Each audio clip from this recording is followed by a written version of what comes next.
Wow, I think our Nintendo's going out, bro. I think it's time to go to the refurbished store and buy a new one. I don't know. Hey, everybody, it's the Power Rankings podcast. I guess I should welcome you in, or the Power Rankings show, however you want to call it.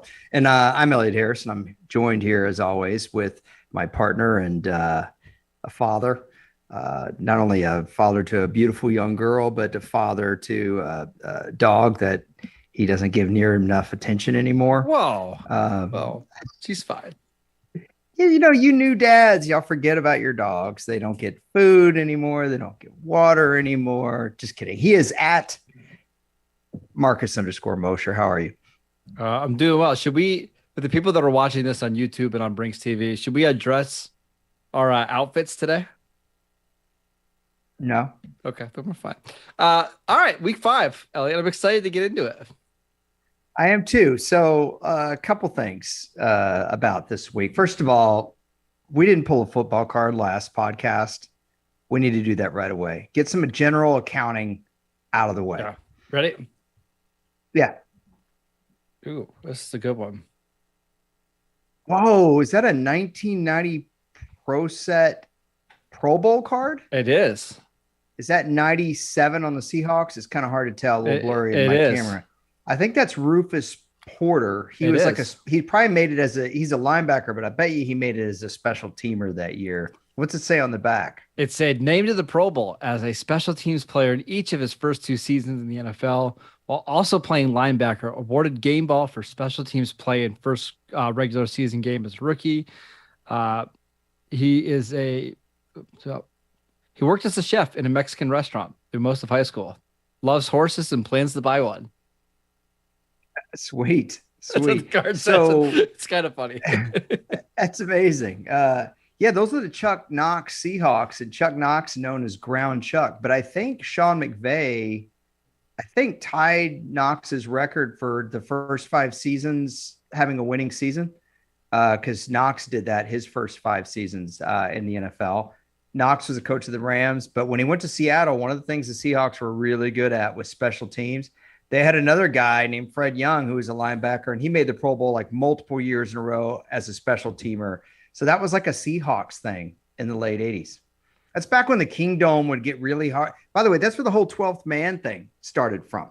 The Kingdome would get super loud, and especially on like the kickoff and punt coverage, they'd go nuts. And the Seahawks were always sending guys to the Pro Bowl as special teamers. So there you go. How about that?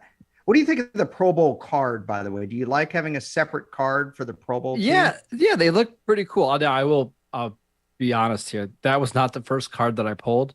The first card I pulled was a 1990s Leroy Butler rookie card.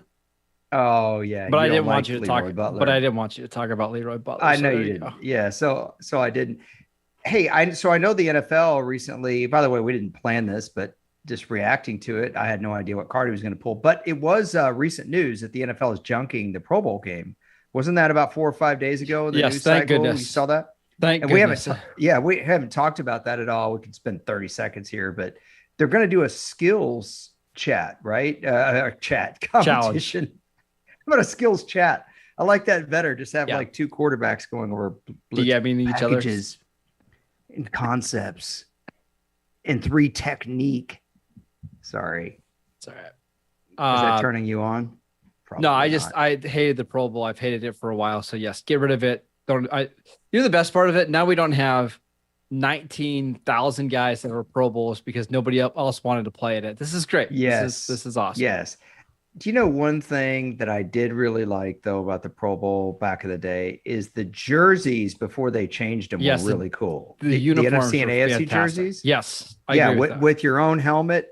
I remember watching a Pro Bowl game. It was like after the 91 season, and the entire front 7 for the NFC were Eagles and Saints.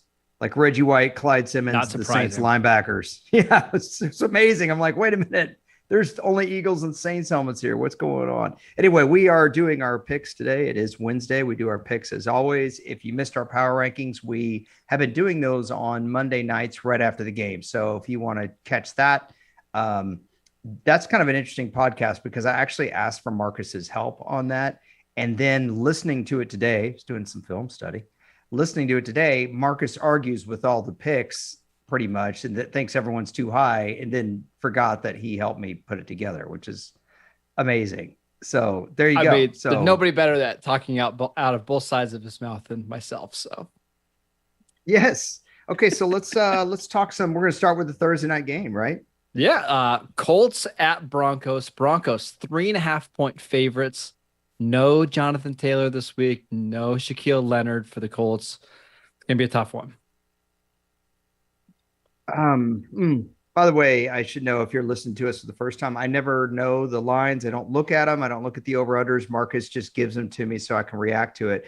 First thing I'm thinking is, at first I thought, well, that's kind of a lot to be favoring the Broncos given the way they played last week and the injuries that they have, but you usually get 3 points at home. Mm-hmm. So basically Vegas is saying what? The Broncos are a half-point favorite against the Colts. I could see this being a higher line, don't you? Seems a little low. Now, there is some Russell Wilson missing practice on, I think it was Monday and Tuesday. I'm not worried. I'm taking the Broncos here, especially you playing in Denver on a short week without, a couple big guys in this game. Plus, I think Patrick Surtain is playing amazing. I just don't see how the Colts score a bunch. I'll take the Broncos to win and cover. Do you know what matchup is just awful in this game? Just awful. The uniform matchup?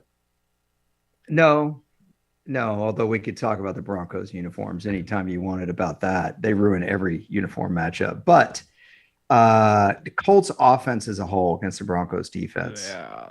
It's blah. Yeah. Do the Colts score 17 on offense, not counting like a kick return touchdown here? That's the number. No. That's the number I was kind of thinking they're going to score. I think this is going to be like a 24-17 game. Okay. Maybe the Colts get a turnover deep in Broncos territory and get a field goal or touchdown off of it. But okay, I'm going with you on this. I go Broncos to win and cover. By the way, the over-under on this game has got to be low. I'm saying like 42.5 low. 42, exactly. So, yeah. You're right. All right. Next game, another one in London. It's the New York Giants against the Green Bay Packers. Packers, 8.5-point favorites. Ooh. For a team that didn't play very well last week, and this is the London game, that's a little steep, don't you think? I think the Giants are just going to run the ball. Now, I know Green Bay's got a decent run defense, but Chicago sure didn't have any trouble running on them. Don't you think that line's a little steep? No, but be honest. Are you even going to watch a second of this game? Probably not. No, there's no way you're waking up at 6:30 a.m. your time to watch this game. So. Not unless I have some cinnamon toast crunch. Okay. I'm taking. So are you taking the Packers? Yeah, take the Packers to win and cover. You know what? Oh, tacos. I'll go with you on this. Next one. The Pittsburgh Steelers at the Buffalo Bills. Kenny Pickett will start for the Steelers. I want you to guess the spread. Bills by 10.5. That's my guess. Bills by 14. There's no way I would take the Bills to cover that. No way. This is the kind of ugly, stupid game that Pittsburgh somehow hangs around, and it's 14-7 late in the third quarter, and the Bills have had fumble center quarterback exchanges. The punter dropped a perfect snap, then ran around and tried to punt it, gets blocked, goes for a touchdown. Am I wrong here? No, I mean, this is exactly what Pittsburgh did last year. They blocked the punt, returned it for a touchdown. Josh Allen did not play well, and that's how the Steelers beat the Bills. I got Bills to win, Steelers to cover, and I don't care how this color combination goes. This is a fantastic uniform matchup. This is the first time in franchise history the Steelers have ever been 14-point underdogs. You know what I'm going to say every time we talk Steelers Bills for any reason, I'm going to say there's only one memory that comes to mind. Stevie Johnson dropping that touchdown. Yeah. I was so upset. How upset you were upset? You? Oh, I was livid. And I loved Stevie Johnson. So did I. That's a game that Buffalo should have won. But why don't you have any Panini Stevie Johnson cards? Because I don't really have any from back then. The early 2010s. Next game. This is an early 2010s. That makes me feel old. Like, is that even a thing? Okay, yeah, I think so. Right. Elliot Harrison. Early season game. Chargers at Browns. The Chargers are 3-point favorites in Cleveland. I take no offense to that comment. I caught that. A little spear in the back from 400 yards. You're watching this game. There's no doubt. I know you are. Cookies and cream. I just might. Laugh it up, Fuzzball. I will. Well, we got the Chargers favored by 3 at Cleveland. That means Vegas thinks the Chargers are 6-point. Especially if the Chargers aren't going to be able to stop Cleveland from running the ball, which remains to be seen.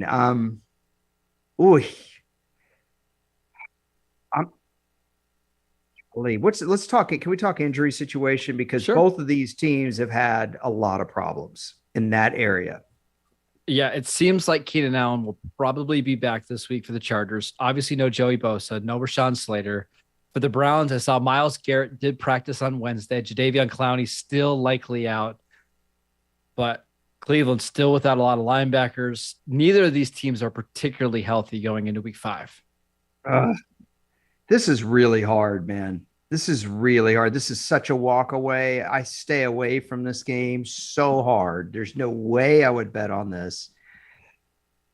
I'm going to give a vote of confidence to the Chargers to win this game by 3 points. I'll take the Browns to cover and win outright. Doggone it. Golly, that's hard. You that's trust hard. What's the go ahead. You trust the Chargers coming to the East Coast playing a 1:00 kickoff game?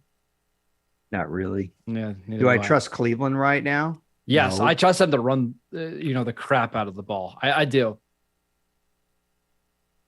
Okay. Next up. 47.5, by the way, is the total. Next game. Bears at Vikings. Vikings 7-point favorites here in Minnesota. This is the kind of game the Vikings fall flat on their face and they let Chicago hang around and they stink up the joint. And I think that's exactly what's going to happen. I think Minnesota wins this game. I'm not picking them to cover. There's no way I would bet on this game because of Minnesota. I also think this is a low total game. If Minnesota is really smart, though, they use their running backs, and Kirk Cousins has like 22 pass attempts. Yep. Although I think you can get Chicago's secondary. They've got a lot of young defensive I'm not backs. saying you can't get their secondary, but did you see the way the Giants ran the ball on them last week? I know. Minnesota's got a couple of good backs, man. Believe it or not, this is the type of game that I think we're going to learn a lot about the Vikings. Like if they win this game, I know you could very easily dismiss it and say, hey, it's the Bears. It's no big deal. But it's a divisional game at home against the team you're supposed to beat.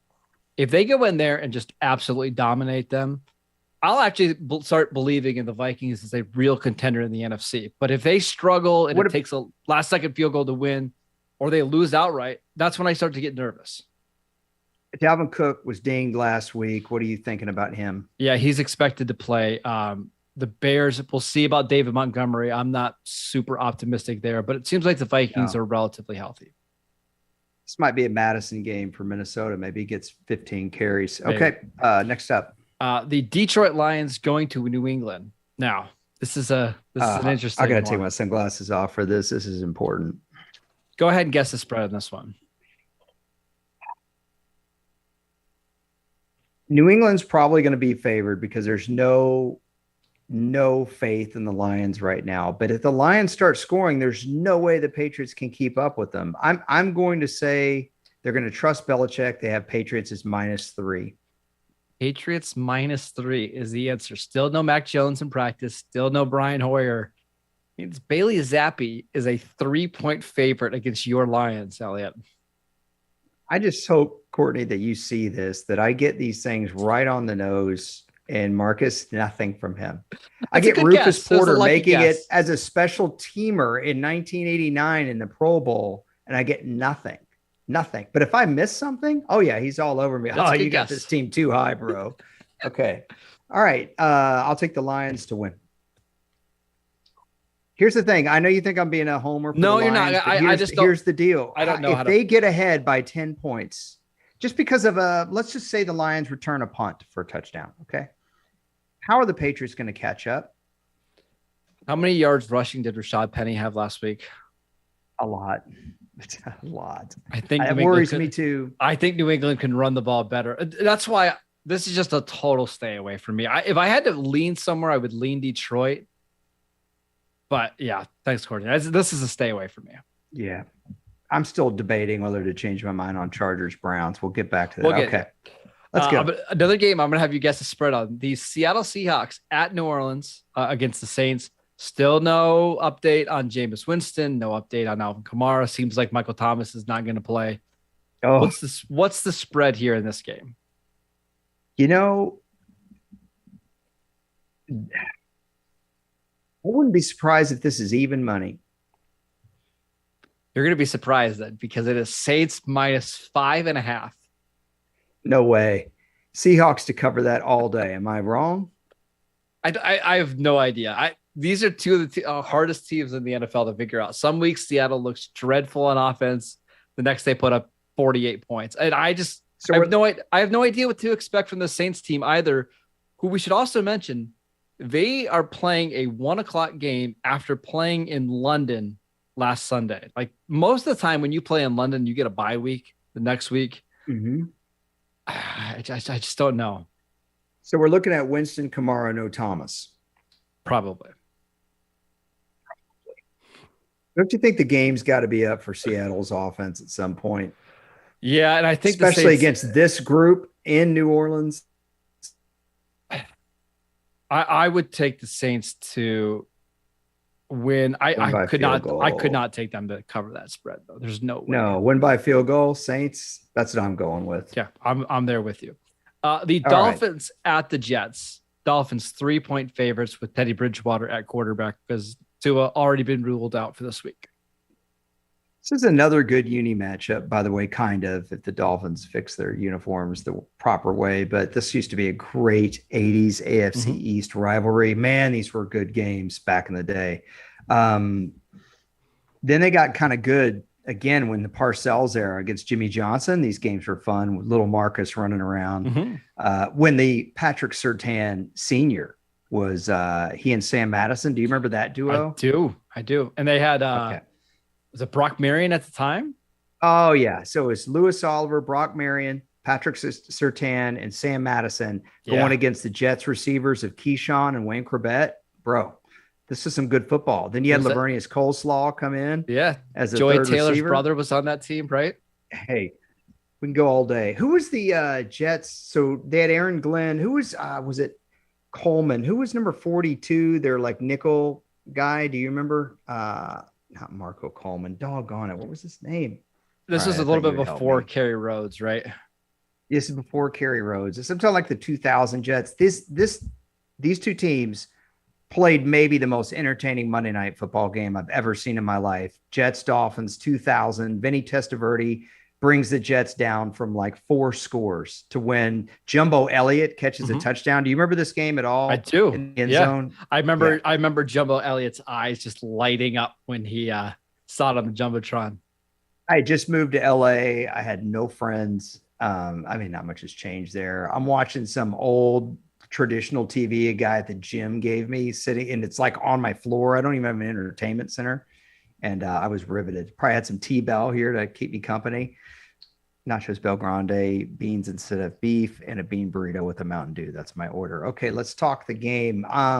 Dolphins favored, I'm assuming, even though it's at the Jets, it'd be the point total that would be the issue. 45.5. What are the Dolphins favored by? Did you say 3.5? Let me see if I could see it down there. 3.5. I can't ever see our graphic. 3.5. You know, this is a tough game, man. I think this is going to be a low scoring game. I think this is going to be an under game. I'll pick Miami to win, but I would stay away from that spread. Do you think the Dolphins win by more than 3.5? I do. It's easy to just say yes. It's 10 days break for Mike McDaniel. The Jets had some injuries on defense in week 4. We'll see if Quinnen Williams is going to play. They've got some injuries at linebacker. The Jets lost another offensive tackle this week, Max Mitchell. That means their top 4 offensive tackles are out. Dolphins have a pretty good pass rush, so I would lean Dolphins here to win and cover. I just think, and I've told you this before, when you start playing the injury game, it can lead you astray. especially in these division games. But when you get to a point where when you have so many injuries at one position, it's just really hard to overcome that. Like there's not 40 good offensive tackles in the NFL. So when you lose 4 of those guys before week 5, it's tough. Miami to win and cover. Okay. Next game.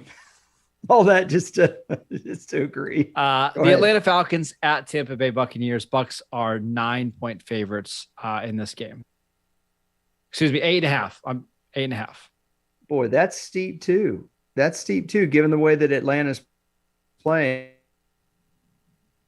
Here's the problem for Atlanta. Would limit pass attempts, run the football, try to play some sound defense with rested defensive players. It has worked so far, but I would say Tampa Bay is going to win and cover. I think they're going to rebound from last week. Yeah, no Cordero Patterson for the Falcons, and that just limits what they could do on offense. Kyle Pitts didn't practice this week. I know they don't even use him, but they're just so limited offensively. I would take the Bucs there. All right. I'm with you. We still have 2 more 1:00 games, just a loaded 1:00 schedule. The Tennessee Titans at the Washington Commanders. I plan on watching exactly 0 seconds of this game live. Titans, 2.5-point favorites. Yeah, I'll take the Titans to win by 3 in this game. I think I have a lot more faith in Mike Vrabel right now than I do in Ron Rivera's Commanders. And the Washington's offensive line just isn't playing all that well, at least not in pass pro. Carson Wentz needs to get the ball out quicker. Washington was able to run the ball on the Cowboys. The problem is when the run game is there, Marcus, the passing game isn't there, and vice versa. When Carson Wentz plays well, the running game isn't there like week 1. Yeah, and the Commanders had some more offensive line injuries this week. Trey Turner, their starting right guard, he's out. They're down to their 3rd-string center. They lost their number 2 receiver in Jahan Dotson. I'm taking the Titans to win and cover as well. Next game, Houston Texans against the Jacksonville Jaguars. Jaguars 7-point favorites. You know, the Texans have played everybody really tough. So I would be hesitant to just automatically take the Jags, but I'm going to show a little bit of faith in Doug Peterson's group. I'm going to pick them to cover. This is another game that I don't really trust the over under. I'm going to guess the total on this game is, I'm going to go 43.5. Right on the money. Yeah. I like the Jags in this game. I think Trevor Lawrence has turned a corner. I know last week he looked awful, but the conditions for that game were absolutely terrible. I think he's a little closer to the way he played against the Chargers, Marcus, than the way he played against the Eagles. I will take Jacksonville to win. I would stay away from that line. Well, I don't like it either. I'm just picking it, but I would stay away too. All right, fine. Listen, we'll take Jacksonville to win and cover. Let's do it. All right, 3 late afternoon games, and boy, none of them are good. First of one. The 49ers going to Carolina to take on the Panthers. The 49ers, 6.5-point favorites. 49ers winning cover. Yep. I don't trust Baker Mayfield or the Panthers offensive line against the 49ers front. Seems pretty obvious to me, right? Like, how many points can you realistically expect the Panthers to score in this game? Like, if they get to 17, I think that's good, right? Yeah. Yeah. I don't think Jimmy Garoppolo even needs to play above average. Just play average. Play average, make the plays you need to make, and you win. All right, next game. Dallas Cowboys at the Los Angeles Rams. I'll have you guess the spread as well. What do you think? Well, the Rams looked absolutely awful. They look completely dysfunctional on offense. They can't run the ball. Matt Stafford's off. They make up for it by Allen Robinson not being involved in the offense. The Cowboys look pretty doggone good for the most part. Maher's making his kicks, which we don't normally mention the kicker, but in the Cowboys case, if you watch their football games last year, this was a real area of concern for them. I love the way the Cowboys line is playing in pass pro. Aaron Donald, though, is a major matchup. I'm going to say that the Rams are favored by 3. They're just giving them the home field. So this line has moved a ton throughout the week. It started at 6.5. It moved to 4.5 and it is settled at 5.5. Too high. Dallas to cover. Now, the question is, can Dallas win this game? I don't have a great feeling about this game. I think this is this has got to be like the kitchen sink game for the Rams, right? You just can't afford to go to 2-3 and look bad against two NFC contenders. I'll take the Rams to win outright. I hate it, though. I hate it. I don't have a good feel either way because I could see Dallas's defense doing similar things. So could I. Yeah, right. It's just we saw last week Cooper Rush had some throws that he was a little bit late, a little bit slow to getting to. You throw those against Jalen Ramsey, and those are pick sixes. So I don't have a great feel, but I think I would take the over in this game as it's only 43. I would definitely take the over on that. I take the Cowboys to cover with the Rams at 5.5. I take the Rams to win outright. I've warned you before. You got to be careful talking matchups too much when you have a desperate football team. And that's what the Rams are. Right. We should also mention Dallas has a game next week against Philadelphia. I wonder if more of their resources and time are going to be spent looking forward to that game. Well, the Rams have to win this one. So I will take the Rams to win outright. All right. The only other 4-25 game this week, the Philadelphia Eagles at the Arizona Cardinals. Eagles, 5.5-point favorites. You know, this is a game that I predicted the Eagles would lose a few weeks ago. Not anymore. The Cardinals offense I feel like I'm playing Tecmo Super Bowl and I'm playing QB Eagles, which would be Randall Cunningham, but they weren't allowed to use his name, and just running around and making things happen. Oh man, that designed Randall Cunningham run to the top. I don't know if you ever played Tecmo Super Bowl. It's very hard to stop. If you tried to be a linebacker, you'd try to peel off your blocker and you'd go and you'd tackle Cunningham at the top of the screen. But then some dude would come knock you off of Cunningham while you were trying to grapple him down. It was the most frustrating thing ever. Did you just all that analysis? Did you ask me if I played Tecmo Bowl? I did. That was a dumb question. I realize our intro is pretty similar to a Tecmo Bowl. Our helmets on the side here are similar to Tecmo Bowl. No, my internet keeps telling me it's on shaky ground. It's all right. I said, bro, just like the Cardinals offense right now. Exactly. I don't know what the deal is. It's only when I do this podcast.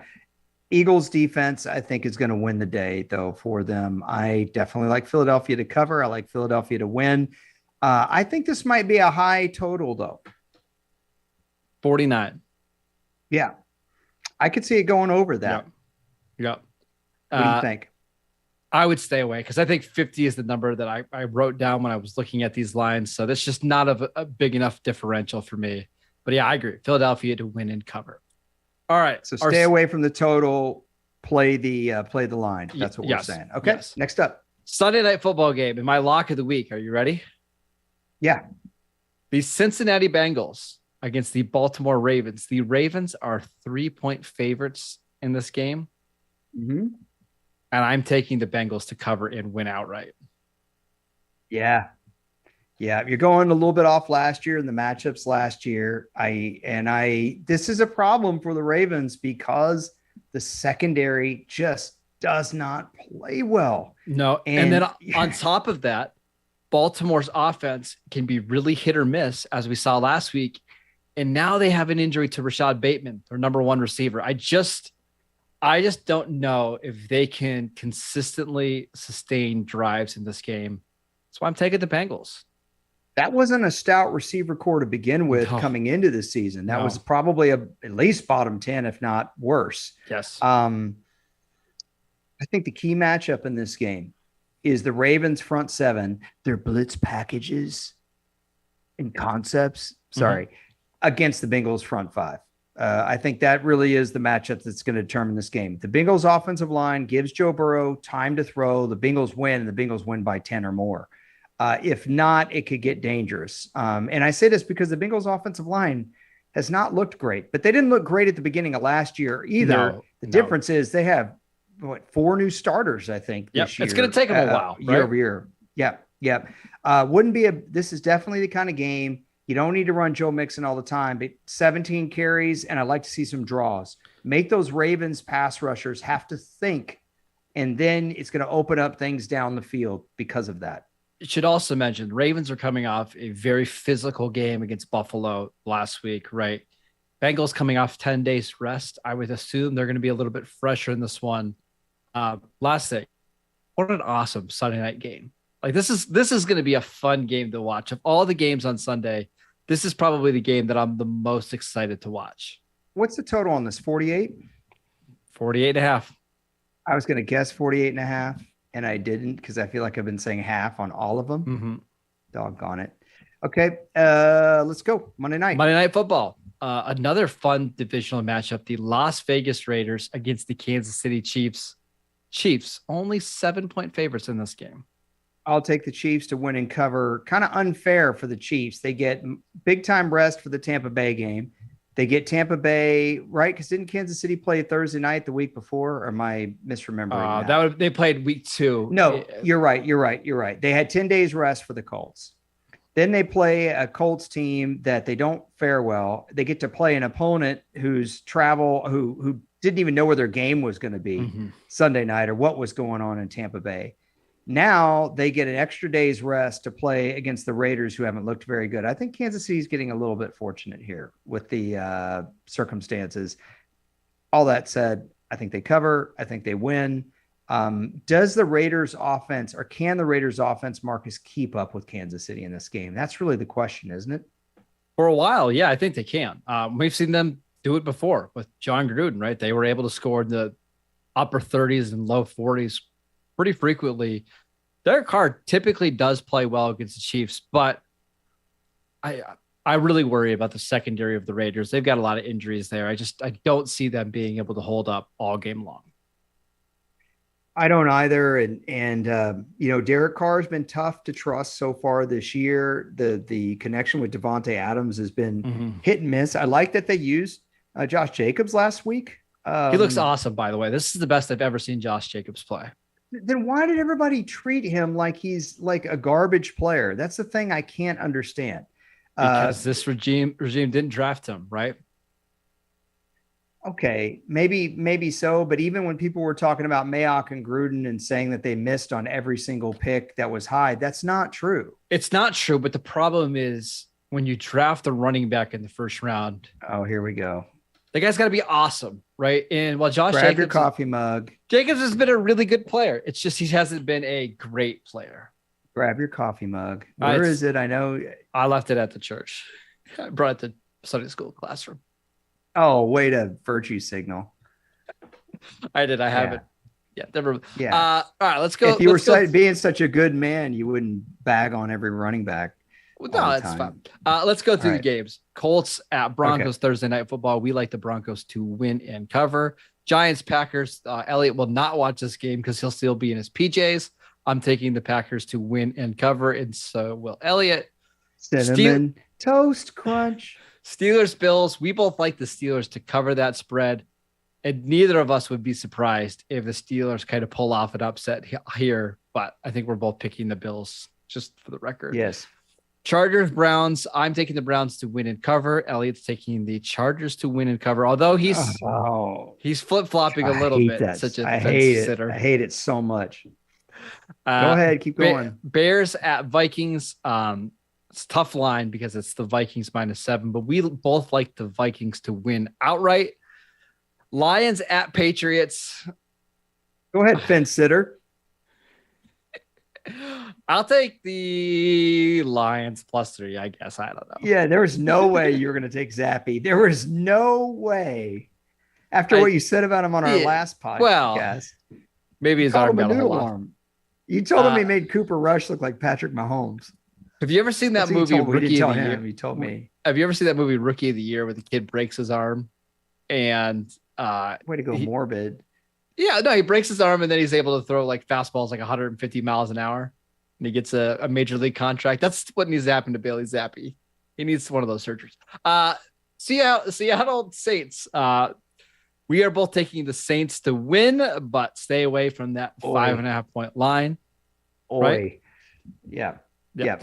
Dolphins, Jets, we both like Dolphins to win and cover. Falcons, Bucks, we both like the Bucks to win and cover, even though that spread is enormous. Titans, Washington, we're not watching this game, but we're going to take the Titans to win and cover with blind confidence. Texans, Jags, we like the Jags to win, and we're kind of sheepishly taking the Jaguars to cover. Yes. Or the Jaguars. Yeah. Why it's Jaguars. 49ers, Panthers. We're taking the 49ers to win and cover. Cowboys, Rams. We like the Rams to win. You like the Cowboys to cover. I'm staying away because I am a coward. Eagles, Cardinals. We both like the Eagles to win and cover. Bengals, Ravens. We like the Bengals to pull off the upset and win this game outright. Raiders, Chiefs. We both like the Chiefs to win and cover. All right. So what are we doing? What's our parlay? Come on. I don't have a good parlay this week.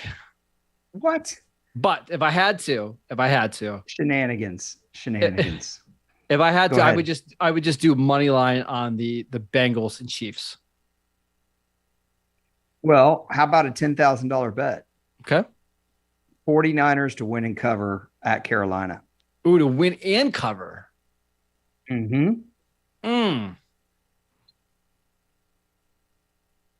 I don't hate it. I just have such a hard time seeing the 49ers win that game. However, that was a hard time seeing the 49ers win against the Panthers. Oh, sorry. The Panthers winning that game. Yeah. I was going to say, yeah. I will say that was a really physical game on Monday night. Sometimes you'll have these where I remember when the Steelers and Ravens used to have this happen all the time. They would play a super physical Sunday night game. And then next week, both teams would lose to much inferior opponents, right? Because they're just so beat up. But I'm with you. So what? I mean, we could pick another one. No, you're good. You're good. What if we do this? What if we just do the 49ers money line? We do the Bengals money line and the Chiefs money line. Those are 3 games at plus 350 odds. You bet 100, okay. you win 350. All right. I'll take it. I'll take it. Boy, I'm still wavering on Chargers Browns. Golly, that game. That's the hardest one to make this week. Yeah, mine's tight. What's the one that's the hardest? That one's only hard for you because you just don't want to watch any of it. Oh, yes, that's true. By the way, talk about uniform matchups. I really don't need to see that one. That one. Yeah. That one times 1,000.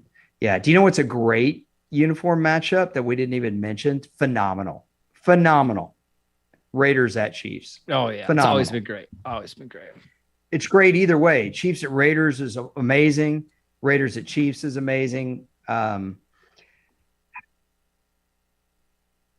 right, I'm going to stick with the Chargers. All right. I'm going to stick with it. Okay, I'm done. I'll give you the last word.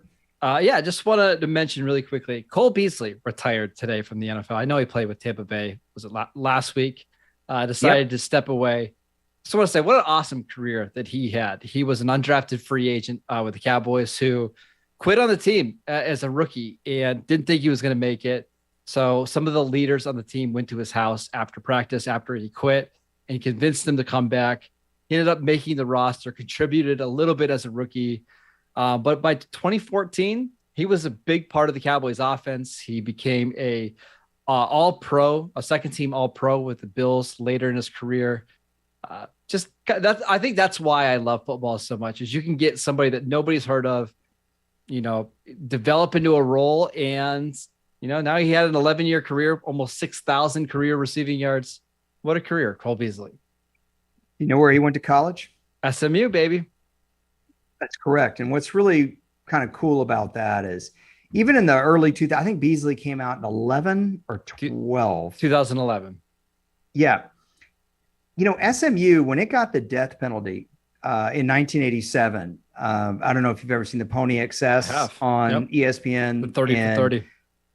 I remember that when they got the death penalty, and that program was crud for years. They could not field a competitive team. And the NCAA no one ever wanted the NCAA really to even do that again to another school, because SMU had been really good in the 80s. Of course, they paid for it. But so to see a guy come out of SMU, and he's not the only one, but to see a guy come out from SMU around that era, where they were finally getting a little bit more competitive, and then be able to succeed in Dallas. If y'all don't know, SMU is the university that's in Dallas. Mm-hmm. And Beasley, even though he's become a little bit of an unpopular player in the last few years with some of his takes, was actually a very popular player. Still is for the Cowboys because of how hard he played.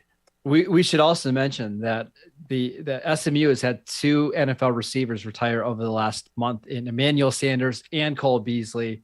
Both those guys made a living in the slot, played with some pretty good quarterbacks. Yep. Congratulations to both Emmanuel Sanders and Cole Beasley. Yeah, hey, Sanders could play, man. Yeah. I know we're talking about Cole Beasley, but Emmanuel Sanders had a really good career. I always liked him a lot. Beasley was clutch. Sometimes I wonder if that Dez play, they shouldn't have gone to Beasley on little slant. Can I also say Beasley had some really cool quarterbacks that he played with in his career. Like he spent the majority of his career playing with Tony Romo, Dak Prescott, Josh Allen, and Tom Brady. And as we know, those guys combined for 7 Super Bowl wins and 3 MVPs. It's just incredible. You're missing a big one, a real big one. Kyle Orton for one game at the close of the. Yeah. Good stuff, bro. Good stuff. For more Cowboys takes, you can get more than just Cole Beasley. That's what we're saying. Just here. Like that. Just like that Super Bowl take, right? Four quarterbacks combined for 7 Super Bowl wins. It's pretty impressive. Are you done? Yeah, I'm done. We're good. All right. Yeah, you could get more not fun facts like that from Marcus's Twitter feed at Marcus_Mosher. He hosts Locked On Cowboys with Landon McCool. Give Landon a follow. And he covers the Raiders for USA Today. I am at Harrison NFL on Twitter. And I am right. Our keyboard player, our Nintendo keyboard. Oh, there he is. There he is. Just waiting for that. Hey, you guys have a great day. We're gonna do a Thursday night post, Marcus? Sure. All right. We'll talk to y'all Thursday night. Y'all take care.